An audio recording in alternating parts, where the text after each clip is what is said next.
Demi nama Bapa dan Putra dan Roh Kudus. Amin. Maria diberi kabar oleh malaikat Tuhan bahwa ia akan mengandung dari Roh Kudus. Salam Maria, penuh rahmat, Tuhan sertamu. Terpujilah engkau di antara wanita, dan terpujilah buah tubuhmu Yesus. Santa Maria, Bunda Allah, doakanlah kami yang berdosa ini, sekarang dan waktu kami mati. Amin. Aku ini hamba Tuhan, terjadilah padaku menurut perkataanmu.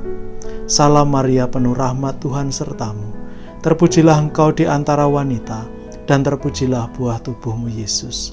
Santa Maria, Bunda Allah, doakanlah kami yang berdosa ini, sekarang dan waktu kami mati. Amin. Sabda sudah menjadi daging dan tinggal di antara kita. Salam Maria, penuh rahmat, Tuhan sertamu.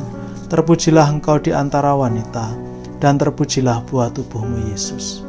Santa Maria, Bunda Allah, doakanlah kami yang berdosa ini, sekarang dan waktu kami mati. Amin. Doakanlah kami ya Santa Bunda Allah, supaya kami dapat menikmati janji-janji Kristus. Marilah berdoa.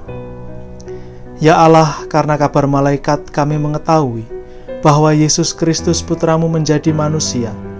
Curahkanlah rahmat-Mu ke dalam hati kami, supaya karena sengsara dan salibnya, kami dibawa kepada kebangkitan yang mulia, sebab Dialah Tuhan dan pengantara kami. Amin. Saudari dan saudara yang terkasih dalam Kristus, selamat sore, selamat berhari Minggu. Saya percaya hari ini Anda mendapat kebahagiaan yang luar biasa, boleh beristirahat, boleh merayakan Ekaristi bagi saudari-saudara yang sudah dibuka gerejanya atau melalui online, dan setelah disegarkan dengan istirahat sabda Tuhan, sore ini kita mau istirahat, dan sebelum beristirahat kita melanjutkan sedikit perziarahan iman kita bersama Bunda Maria. Kita memulai dari sapaan malaikat Gabriel yang ada dalam Injil Lukas bab 1 ayat 28, yaitu salam, hai engkau yang dikaruniai, Tuhan menyertai engkau.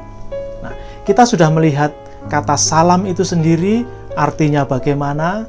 Kemudian Tuhan sertamu itu juga ternyata memiliki makna yang sangat mendalam. Nah, bagian ketiga adalah Tuhan menyertai engkau. Tuhan sertamu. The Lord be with you. Nah, saudari dan saudara terkasih, sapaan ini seperti sudah saya ulang-ulang dari kemarin, ini bukan sekedar sapaan biasa. Jadi bukan sekedar sapaan yang umum dipakai. Dalam dunia kitab suci, seseorang yang disapa oleh Tuhan seperti ini, Tuhan sertamu, engkau diberkati. Artinya orang itu akan diberi tugas. Tugas yang tidak ringan. Tugas yang kerap kali juga membahayakan dirinya. Ada penderitaan dan kerap dia harus berjalan seolah sendirian. Meskipun Tuhan selalu beserta mereka. Tuhan sertamu. Untuk mengingatkan tugasnya itu walaupun berat, jangan pernah lupa Tuhan menyertai engkau. Tokoh-tokoh besar dalam perjanjian lama, ketika mereka mulai diutus Tuhan, mereka juga disapa seperti ini. Mari kita ambil beberapa contoh. Pertama, Yakub. Dalam kitab Kejadian, bab 28 ayat 15 dikatakan begini.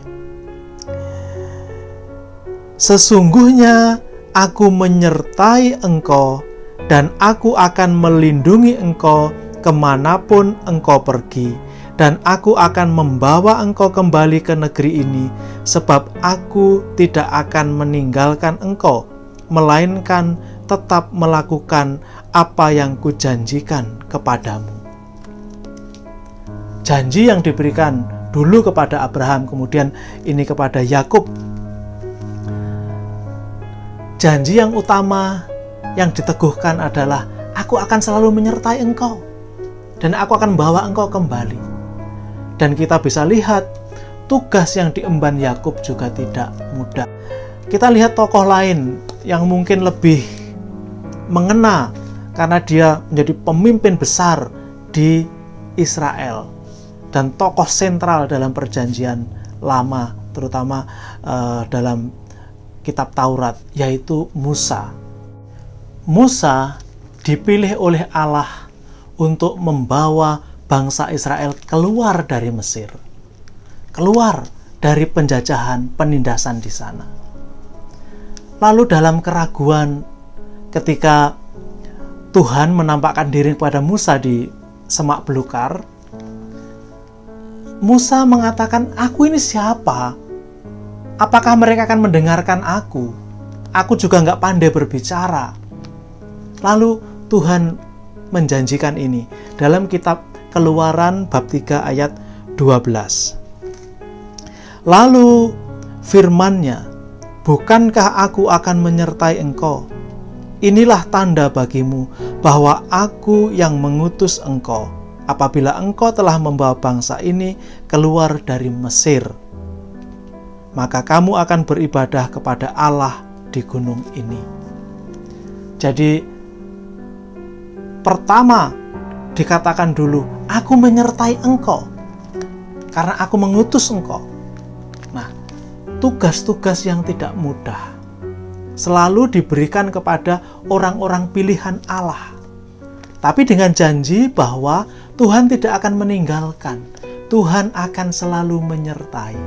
Saudari dan saudara terkasih, dari Musa kalau kita mau melanjutkan, tokoh-tokoh besar yang dipilih Allah untuk membawa Israel, misalnya Joshua, lalu kemudian Daud, para nabi, Yeremia, semua dipanggil dengan sapaan, "Aku akan menyertai engkau."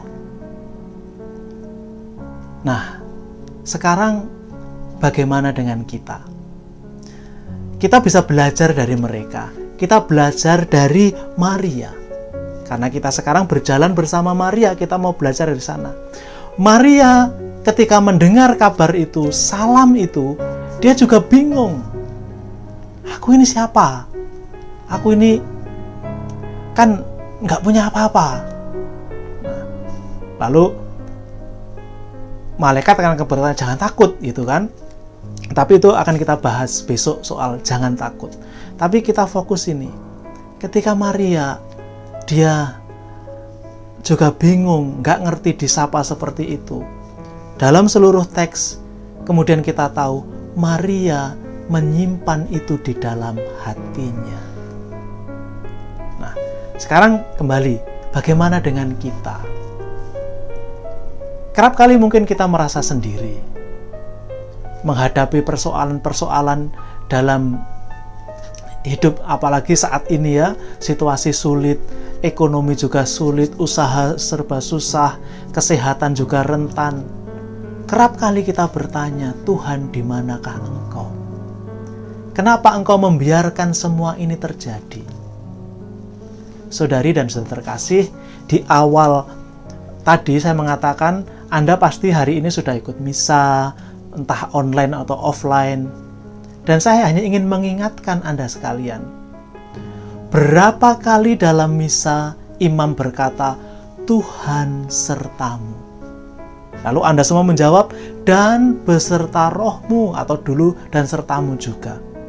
Kita semua diingatkan dalam Ekaristi, kita nggak pernah sendirian. Tuhan selalu bersama dengan kita. Hanya masalahnya, kita tidak sadar. Kita merasa itu hanya ungkapan biasa, ucapan-ucapan biasa tanpa makna. Padahal tidak. Tuhan sungguh-sungguh menyertai kita dalam seluruh perjalanan hidup kita.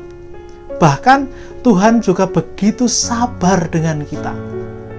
Kalau kita melakukan kesalahan, kalau kita melakukan dosa, kalau kita masih kurang ajar, Tuhan begitu sabar.